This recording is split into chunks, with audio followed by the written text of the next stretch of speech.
Welcome, everyone, to episode 52 of APS Radio. My name is Jim Burneka. Today, I'm joined by Chris Logan, all the way from Kentucky. Good morning to you. Morning, sir. How are you? I'm good. I'm good. You just got off shift this morning, so I'm glad you made time to join me instead of taking a nap. That's what I would have done. I can never take naps. I've never been a nap guy. I'm the old school, I guess, is what you would call it. Push through and go to bed a little early, and that way my sleep cycle is kind of the same. If I take a nap, I'm up all night. So, Yeah, fair enough. Good deal there. You're right. I've done that too, where you take a nap and then it foils your actual sleep. So can yeah, understand I that. don't know why. I don't know why it does it to me, but that's what I'll end up being awake at 1 o'clock in the morning, and that's what I don't want. So, Yeah, so this whole I'm glad you joined us today. This is going to be, I think, a pretty interesting show to give our viewers and listeners just a background. Several months ago, I wrote an article called "No Sons of Mine," and I knew when I was even before I was writing it, like this has potential to be pretty controversial, and I can get a lot of heat, some pushback for sure from all the lovely firefighting trolls out there. Like I knew I was asking yeah. for it with what I was writing and how I was putting it because I essentially was just saying I don't feel comfortable in the current state of the fire service, letting my boys join, who are all of, by the way, 9 and 12. So we still got a ways anyway. But it was just, and it was essentially just saying, and it really went over a lot of the difficulties I had, whether it was the occupational cancer I had, a lot of the behavioral health issues, the PTSD, um, hearing loss. I mean, it's just the fire service wasn't the kindest to me. And I think Hmm. just as a father, like I want just better for my boys. So it wasn't that I was necessarily against the fire service, but I felt like things could be improved before I felt comfortable with them joining it. And this is, again, they don't know what they want to do today during the summer. So, it's not like we're really worried about their careers at the moment. But um, I waited for that backlash, and it didn't. Surprisingly, it didn't come. I mean, I thought I was going to get chewed up and spit out, but that didn't happen. But what did happen is another article came out by this handsome guy in front of me that said Uh, both sons of mine, and And the fact that I can even have him on the show today meant that this guy in front of me was not one of those internet trolls. He actually took a lot of time, and I could tell just by the way he wrote it that it weighed heavy on him. But he went about it the right way. He was very respectable, and um, wasn't mean or nasty. Didn't go there. He basically said, "I have a difference of opinion." And that's okay because we can have a conversation and not an argument or fight or any of that kind of stuff. So, here you are now. Let's go ahead and talk about you see this article by some retired guy with this big ugly beard, and you're like, and it just doesn't jive with you. I mean, take it from there, Chris. Well, it wasn't even it wasn't even necessarily that I disagreed. Like I agree with most of what you were saying.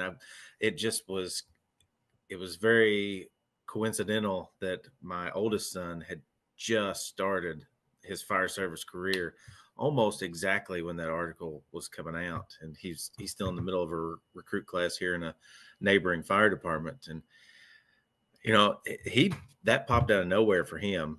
He did not show any interest when he was in high school or anything like that. And then about a year afterwards, he just decided that he wanted to do that. And I think as young men, especially around his age, they're looking for that purpose and that meaning, and they don't feel like a lot of careers will give them that. But I didn't want him to feel like he was going into this super dangerous profession that was going to kill him early, no matter what he did. And so I was mowing my yard one day and just out because I push mow because that's where I do most of my thinking. So I was just out there, and that probably 2 or 3 weeks. I would be thinking about that article you wrote, and I'd be like, how do I not disagree, but give a different point of view that allows some of these men out there, these young men, to feel that calling, but not be scared to pursue it. And I don't know. It just kind of came up to me because I do believe that we need to be better on cancer prevention. We need to take care of our people, mentally, and we need to take care of all of our people in every aspect that we can. I think we've done a lot better.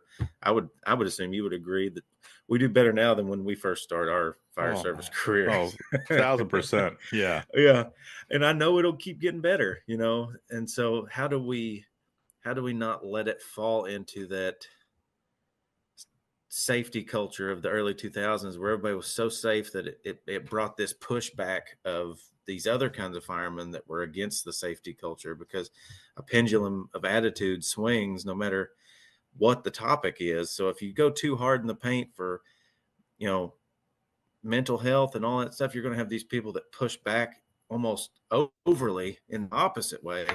So I was trying to find that center point that said, yes, we need to do this. We need to keep improving as a fire service, but also we need to promote courageous, go-getting firemen as well. But tell them and raise them in the right spot that says, listen, you still need to take care of yourself, and you need to take care of your people around you. So it was a hard fence to hard fence to walk, and I didn't really know exactly if I could do it, and I hope that I did. So. I think you're right. It's a very delicate balancing act, but I think you pulled it off. And I will admit to you, like what I wrote, like in my perspective, it was 1,000% selfish. Like it was. I mean, you asked in there, well, if not our boys, then who, right? Like who else is going to sign up? Who else is going to, take on this occupation? And that is really fair. And it was, again, it was very selfish for me to say otherwise. And I knew that. I think writing it like that, this is not for the greater good. This is just simply being a dad and going, I want better for my boys than me. Which is, I mean, I realize there's so many things that I know I do because of that. Like, I mean, as simple as I've got a really big yard because I didn't have a big yard growing up, and I wanted to make sure that they had plenty of room to do all their craziness, which it is all craziness. But I mean, it's stuff like that, that perspective that I was, I guess, doing. But it definitely was very one sided. I freely admit that. Um, but Well, I get it as a dad. I fully understand that. The last thing I want is my boys to become firemen and get injured, killed, sick, anything like that. Like that is the farthest from what I want. But nobody knows the risks of the job better than our kids because they've seen us go through it. And if they yeah, see us go through it and they still want to do it, I I personally feel that that's who we need, because they're willing to do no matter what. And so it's interesting, when you think of it that way. it is, it is. But like the bottom line is, we still need to have individuals that are wanting to do this, and we have to. And it gets harder and harder now because I think overall there's more options for them out there. And I think Hmm. there's so many people that are aware of all the detractors that they're going, yeah, maybe this isn't me. So I really, I valued what you said as far as I'm the type of person that can then help guide them to correctly try to navigate all these potholes that we have within the fire service. And Hmm. that was, I never even thought about that, but you're absolutely right, as there probably isn't a better mentor than a father. Yeah.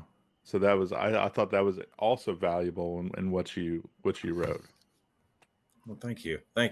And I loved what you wrote because I thought, I don't want to turn it into a love fest, but I mean, Let's do you it. you brought, yeah, let's We're do it. we're So, going to take our shirts off for those viewers.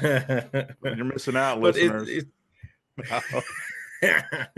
it's important though for people to know that you need to, dirty gear is not something that should be cool anymore. You should wash your gear. You should change your hoods. You should do all those things, that prevent, say, cancer, or at least help. They might not. You might still get cancer, but at the same time, you can at least feel if you get cancer that you've done your best to try to prevent it. And being able to talk with your fellow firefighters and to decompress, to have an outlet that's outside of work to decompress and talk about things. Those are all important. That I'm pretty sure that you're with me. We didn't have those, when we were younger, and I didn't necessarily always need it. I just needed somebody to just sit next to me and just you know, not worry about talking to me, just sitting next to me and just being good. Oh, Yeah. so I don't know. It's tough. It's tough No, to but, manage. it is. But I mean, essentially, I mean, the father really can play a role of the mentor in a big way. Um, and that's really what I think we're looking for. We need those champions that will look out and take care of that generation that's coming. Because, yeah, you and I, and you can call it being naive, I guess, like they just weren't talking about any of this stuff because they really didn't know about any of this stuff when they started. Yeah. So, I think in a way, like that letter or column, whatever you want to call it, was simply just saying we can do better. We need to do better. We've done better, but we can still do much better to make this job, safer. I have, um, we had a retiree who died yesterday in his sleep, and he retired for all 3 years. Hmm.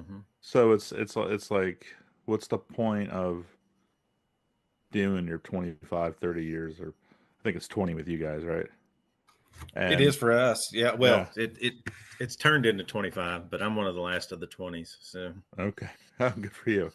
But it seems like the longer we stay, uh, a lot of times the sooner we die, and I just want to get away from that. Yeah. Every other occupation out there, they can retire and have a pretty good quality of life afterwards. Yeah, us, it's kind of hit or miss. Yeah. Yeah. I Yeah. think there's so many factors with that too. The most successful retirees I've found are the ones that have a mission after retirement.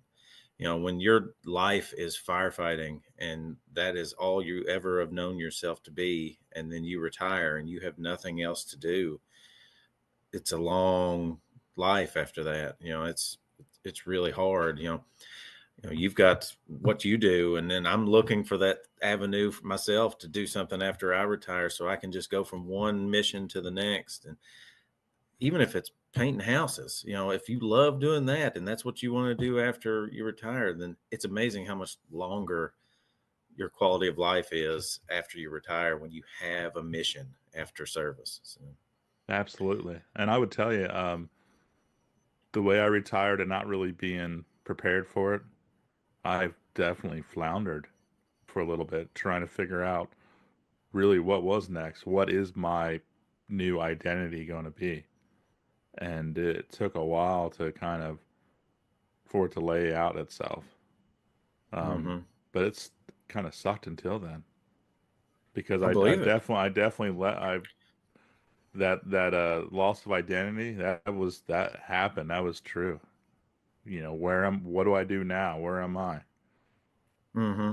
How do I continue to serve? So yeah, definitely. For those out there that are nearing retirement, you gotta have a plan, and it's gotta be more than, well, we got the trailer home and we're gonna travel for you know the first year or two. Well, Hmm. that's great, but what then? What's next? You Yeah. know, Yeah. I wrote I a mean, if book. It was great, but like it was very short term. and then like it's what's next. Yeah, and I think a lot of us need that brotherhood, whether it's a club or an organization or something that we can go to after the fire service, because that's what we miss the most. Every retiree I've ever talked to is they say they don't miss the job, they miss the people. So Kitchen you table. got to find people. Yeah. Yeah. Yeah. And I would assume, in my position where I'm a shift battalion and I just retire, and I don't have anybody to, any men and women to lead or to talk with, to hear cut up in the background, to develop and all that stuff. If I don't have that, I'm going to be really, really disappointed in myself when all my kids are gone and it's just me and my wife and I don't have anything to do. Yeah. Yeah. Well, hurry up and wait for those grandkids. Yeah, yeah. Yeah. Which you ask my oldest, that is not in the plans anytime soon. So. Well, man, I really do appreciate you jumping on. I appreciate you. I mean, everything you did regarding your article and how it was conducted and put out, like, was just very honorable, and I appreciate the way you went about it, and I also appreciate what you actually wrote, because it made sense what you were saying too, and I had to take a step back and realize, yeah, what I wrote is how I feel, but like that's pretty selfish of me. So again, I just wanted to thank you, Chris. Um, No, I appreciate it. And and as a also, father, I understand. yeah, I know when staff was like, "Hey, somebody else wrote an article like kind of like rebutting, but not really rebutting," and I was like, "Send it to me. Let me check it out." And she was like, "I think we're actually." She's like, This is like legitimate. Like we're going to run it." And I'm like, "Okay." And again, I'm glad they did, and I'm glad you also joined me, this morning. I'm glad for the offer. And anytime you need an extra voice, I'm always here. So feel free to reach out, and I enjoy it. So, All right. So for all you listeners and viewers out there, I'll make sure in the show notes that we have both articles so you can kind of check them both out so you know what we were actually talking about in case you haven't read them.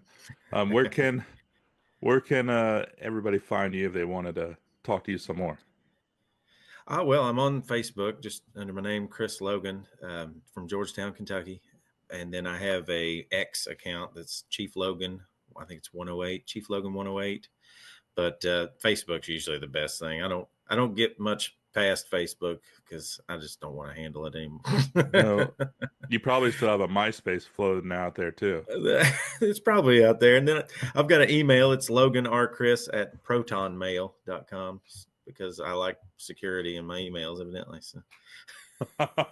Okay, fair enough. I don't even know if that works. It's just that's for some reason that's what I thought would happen if I used it. Peace of mind, if nothing else. I guess, who knows. All right, well, ladies and gentlemen, he is Chris and I am Jim, and we're out of time. I hope you enjoyed this conversation, and we'll see you next month.